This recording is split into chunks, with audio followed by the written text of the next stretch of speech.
નમસ્કાર, હું ચિરાગ TV9 ન્યૂઝમાં આપનું સ્વાગત છે। સૌથી પહેલા સમાચાર અમદાવાદથી, જ્યાં ચંદ્રભાગા કેનાલમાં એક કાર ખાબકી હોવાના સમાચાર છે। વાડજ વિસ્તાર પાસે આવેલ ચંદ્રભાગા કેનાલમાં કાર ખાબકી।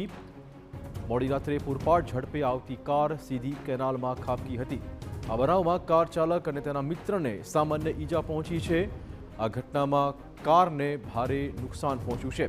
બી ડિવિઝન ટ્રાફિક પોલીસે આ કેસમાં હવે તપાસ શરૂ કરી છે। કાર ચાલક અને તેના મિત્રને સામાન્ય ઈજા પહોંચી છે। જો કે આ કાર ખાબકવાનો બનાવ બન્યો કેવી રીતે, આ એક મોટો સવાલ છે। તપાસનો વિષય છે। ટ્રાફિક પોલીસે હવે આ કેસમાં તપાસ શરૂ કરી છે। મોડી રાત્રે પૂરપાટ ઝડપે આવતી કાર અચાનક જ કેનાલમાં ખાબકી। ચંદ્રભાગા કેનાલમાં કાર ખાબકવાનો બનાવ સામે આવ્યો છે। બનાવમાં કાર ચાલક અને તેના મિત્રને સામાન્ય ઈજા પહોંચી છે।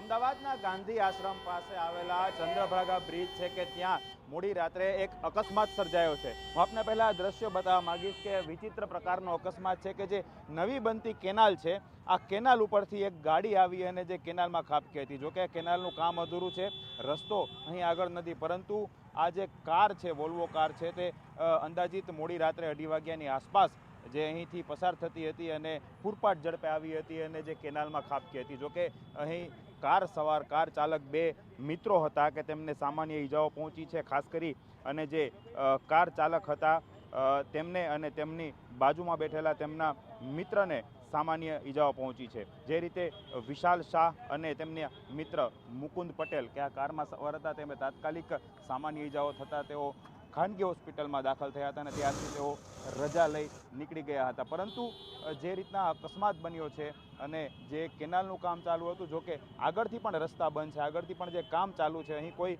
વાહનોની અવર જવર સામાન્ય નથી થતી અને જે મુખ્ય રસ્તો છે આ ચંદ્રભાગા બ્રિજનો, કેનાલનો, કે ત્યાં આ અંદરના ભાગે નવી બની રહી છે અને ત્યાં આ કાર છે તે ખાબકી છે। જોકે બી ડિવિઝન પોલીસને સમગ્ર ઘટનાની જાણ થઈ ત્યારે ટીમ પહોંચી હતી અને હવે આગળની કાર્યવાહી શરૂ કરી છે। કેનાલમાં આ કાર કઈ રીતે ખાબકી અને ખરેખર આ અકસ્માતની હકીકત શું છે તેની જાણ હવે ટ્રાફિક પોલીસ છે તેના દ્વારા લગાવવામાં આવી રહી છે। કેમેરા પર્સન ઇમરાન શેખ સાથે હરીન માત્રાવાડિયા, TV9 અમદાવાદ। તો આ ઘટનામાં સૌથી મોટો સવાલ એ છે કે જે રસ્તો વાહન ચાલકો માટે હજુ ખોલવામાં આવ્યો જ નથી, એ રસ્તા પર આ કાર આખરે પહોંચી કેવી રીતે? અત્યારે આપ જોઈ શકો છો દ્રશ્યોમાં, આ કેનાલમાં ખાબકેલી કારને બહાર કાઢવાની પ્રક્રિયા શરૂ કરાઈ છે। કાર ચાલક અને તેના મિત્રને સામાન્ય ઈજા પહોંચી છે, પરંતુ સૌથી મોટો સવાલ ત્યાંનો ત્યાં જ છે કે આખરે આ કાર ચાલક આ રસ્તા પર પહોંચ્યો કેવી રીતે, કેમ કે આ રસ્તો હજુ વાહન ચાલકો માટે ખોલવામાં આવ્યો જ નથી।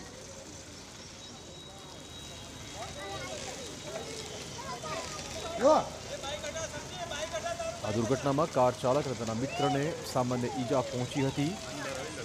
હાલમાં આ કાર કેનાલમાંથી બહાર કાઢી લેવાઈ છે, પરંતુ તપાસનો વિષય ચોક્કસ એ વાતનો બને છે કે આખરે આ કાર અહીંયા પહોંચી કેવી રીતે।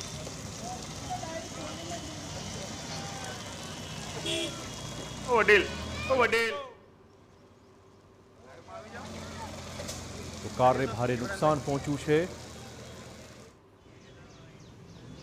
તો જોઈ શકો છો દ્રશ્યોમાં, ગત મોડી રાતનો આ બનાવ છે। અચાનક જ પૂરપાટ ઝડપે આવતી કાર સીધી કેનાલમાં ખાબકી, કેમ કે આગળ રસ્તો જ નહોતો, આગળ રસ્તો હજી બની રહ્યું છે। આ ક્રેન છે તેને અત્યારે કારને છે ઉપાડવામાં આવી છે। મહત્વનું એ છે કે આ કાર છે તે અહીં કઈ રીતે પહોંચી। જે રીતના અહીંના આસપાસના લોકો છે તેવું કહી રહ્યા હતા કે રાત્રે 2:30-3 વાગ્યાની આસપાસ આ સમગ્ર ઘટના બની હતી અને જોરથી અહીં અવાજ આવ્યો હતો, તેથી આસપાસના લોકો અહીં પહોંચ્યા હતા।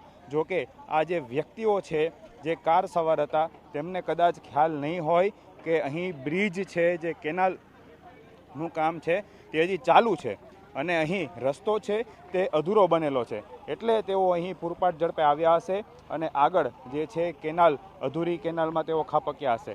સવાલો અનેક છે, કેમ કે આ જે રસ્તો છે અહીં અવરજવર કરવાનો રસ્તો નથી. તમામ જગ્યા ઉપર જે કન્સ્ટ્રક્શન કામ ચાલી રહ્યું છે, રસ્તાના કામ ચાલી રહ્યા છે અને કેનાલના પણ કામ ચાલી રહ્યા છે, તો પછી આ કાર છે તે અહીં કઈ રીતે પહોંચી? જોકે તેમના જે કાર ચાલક છે તેમના કોઈ મિત્રો પણ અહીં આવ્યા હતા. જોકે તેમણે મીડિયા સમક્ષ આવવાની મનાઈ કરી હતી, પરંતુ તેઓ કહી રહ્યા છે કે અમે મેપ થ્રુ આવી રહ્યા હતા અને મેપ છે તેમાં રસ્તો બતાવવામાં આવ્યો હતો. હવે આ કાર અહીં કઈ રીતે પહોંચી? સવાલો અનેક છે, પરંતુ આ ઘટના છે ઘણું બધું કહી જાય છે. જો કેનાલનું કામ ચાલુ હોય તો શા માટે આગળથી આ રસ્તો છે તે બંધ કેમ નથી કરવામાં આવ્યો? આ રસ્તો છે કેમ ચાલુ રાખવામાં આવ્યો છે? કેમ કોઈ સાઇન બોર્ડ કે એવી કોઈ નિશાની નથી રાખવામાં આવી કે આ રસ્તો છે તે એનું કામ ચાલુ છે, આગળથી રસ્તો અધૂરો છે? પરંતુ અત્યારે જે આ ઘટના બની તે ચોંકાવનારી ઘટના છે. પોલીસ માટે પણ સવાલ એ છે કે કાર છે તે કઈ રીતે પહોંચી? કાર ચાલક છે આ કારને અહીં કઈ રીતે લઈ આવ્યો? અત્યારે ક્રેન દ્વારા તેમને હવે લઈ જવામાં આવી રહી છે, પરંતુ જે રીતે વાત કરવામાં આવે તો અહીંના લોકો છે તેઓ પણ કહી રહ્યા છે કે જ્યારે ઘટના બની ત્યારે તેઓ મોડી રાતની આ ઘટના છે અને લોકો છે એકઠા થઈ ગયા હતા. જ્યારે પણ આ ઘટના બની કોઈ કાચ તોડતું હોય, કોઈ દિવાલમાં હથોડી પછાડતું હોય તેવા અવાજો અહીં આવી રહ્યા હતા. તેને કારણે આસપાસના લોકો છે તે જાગી ગયા હતા અને ત્યારબાદ તમામ લોકો છે અહીં પહોંચ્યા હતા. રાત્રે 2:30 થી 3 વાગ્યાની આ ઘટના છે. આ દ્રશ્યો અત્યારે આપ જોઈ શકો છો કે હવે આ કાર છે તેને કઈ રીતે અહીંથી લઈ જવામાં આવી રહી છે, બહાર કાઢવામાં આવ્યા હતા. જોકે કાર ચાલક બંને લોકો છે, બંને મિત્રો હતા. 2:30 થી 3 વાગ્યાની આસપાસની ઘટના છે અને સદનસીબે કોઈ મોટી જે ઈજાઓ છે કે જાનહાનિ છે તે આ અકસ્માતમાં થઈ નથી. પરંતુ સવાલો હવે આ અકસ્માત પછી અનેક છે કે શા માટે અહીં કોઈ સાઇનબોર્ડ કે કોઈ એવી સૂચના નથી મૂકવામાં આવી? શા માટે અહીં કોઈ એવી વસ્તુ નથી મૂકવામાં આવી, આડસ નથી મૂકવામાં આવી કે લોકોને ખ્યાલ આવે કે આ રસ્તો છે તે અધૂરો છે? જી બિલકુલ, ધન્યવાદ હરીન તમામ જાણકારી બદલ. તો આપણે કહી દઈએ કે સૌથી મોટો સવાલ એ વાતનો છે કે આખરે આ કાર ચાલક આ રસ્તા પર પહોંચ્યો કેવી રીતે? શું કોઈ બેરિકેડ્સ મુકાયા નહોતા, સાઇનબોર્ડ્સ મુકાયા નહોતા કે આ રસ્તો લોકો માટે ખુલ્લેલો છે જ નહીં? તો પછી આ કાર ચાલક અહીંયા પહોંચ્યો કેવી રીતે? આ સૌથી મોટો સવાલ આ દુર્ઘટનામાં સામે આવી રહ્યો છે.